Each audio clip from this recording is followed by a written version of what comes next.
Hi, I'm Tatiana and I'm a creative facilitator at Portugal Prints, which is an arts recovery project at Mind in Brent Wandsworth and Westminster. Hi, I'm Carolise, and I'm a Step 3 IAPT counselor at Brent Wandsworth and Westminster Mind. Welcome to our first video, which is all about starting conversations about mental health. And today we're going to be talking about having that first conversation, whether it's about your own mental health or about somebody else's, and it's a difficult one to have. And I'll be asking Carolise some questions. So my first question is really, how do you approach people and open up for that first conversation? How do you start that first conversation about mental health? Well, I guess it depends if you'd like to speak about your own mental health or if you're asking the person about their mental health. If you'd like to speak about your own mental health, I think the first step really would be identifying someone safe because speaking about mental health it's a sensitive topic. You're making yourself vulnerable, and unfortunately, not everyone will be receptive or will respond positively to a chat about mental health. So I would say that the first step, if you want to reach out to someone about your own mental health, is identifying someone who seems kind, empathetic, non-judgmental, genuine. So someone who seems like they'd be open to it. It could be someone close to you, but unfortunately, often, it's quite common that sometimes people don't have someone in their close circle that is a safe person to speak to about this, especially if you come from a culture that's where, mental health is a taboo, or if you're in a family with unhealthy dynamics. So it doesn't have to be someone close to you, but ideally someone safe, someone who will be kind of receptive, because if you open up about your mental health to someone who's not open or kind about it or understanding, it can actually make things worse. Yeah, absolutely. That listening is having someone that will listen to you well is so important. I Yes. guess that leads on to my second question, which would be how to approach a family member or a friend who you might think is struggling with their mental health and how you would start that conversation. So if you notice someone kind of who seems to be struggling with their mental health and you want to talk to them, I think just asking them, like, in a kind of, non-aggressive, non-intrusive manner, just with an open question, like, just how are you, or how have you been? Or maybe you can say something nice like, I've noticed that, you seem a bit down lately. Like, is everything okay? Ideally, you would ask open questions, so that because that gives the person an opportunity to kind of talk more instead of just saying like, "Are you okay?" Because then they could just say, "Yes, I'm fine," and dismiss it. The other thing is when the person that you're concerned about does start speaking about their mental health, I think it's really important to not try to fix them or try to solve their problems, because that usually comes from the listener's own anxiety and feelings of powerlessness. Um,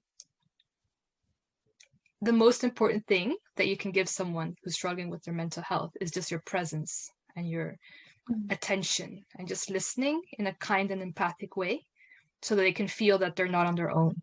I think that's the biggest gift that you can give someone that's struggling with their mental health. Rather than kind of give advice about what they should do, because often giving advice can sound, it can feel patronizing to the person receiving it.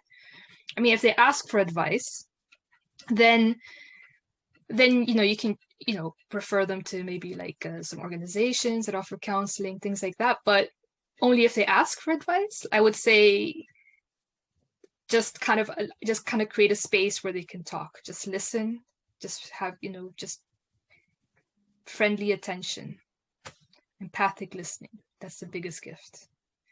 I like that friendly attention. That sounds really valuable. I was wondering as well how, if you've already had that conversation with someone, how you would later check in with them. Would you also use those kind of open questions? Yeah, I mean, once the connection has been established and once kind of you've spoken to someone about their mental health, or or they've reached out to you about their mental health. It's quite simple. If you see them, just say like, hey, how have you been since we last spoke? It doesn't have to be complex. Just a simple kind of how are you, but a genuine how are you, not just like, like how are you and walk away. And I think people can sense when you're genuinely interested and concerned about them. So they can sense the sincerity. Yes. Yeah. And the genuineness.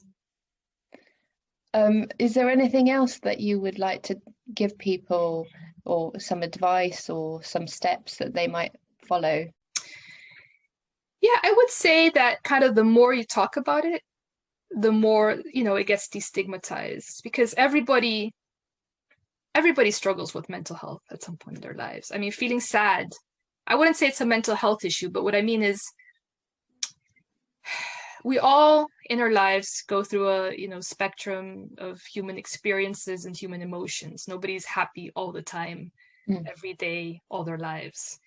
So, having a mental health issue doesn't mean it doesn't define you as a person. It just means you're human. And everybody should feel like they have a right to speak about their mental health with someone they feel they can trust. Speaking about your own mental health requires vulnerability, requires you to become vulnerable.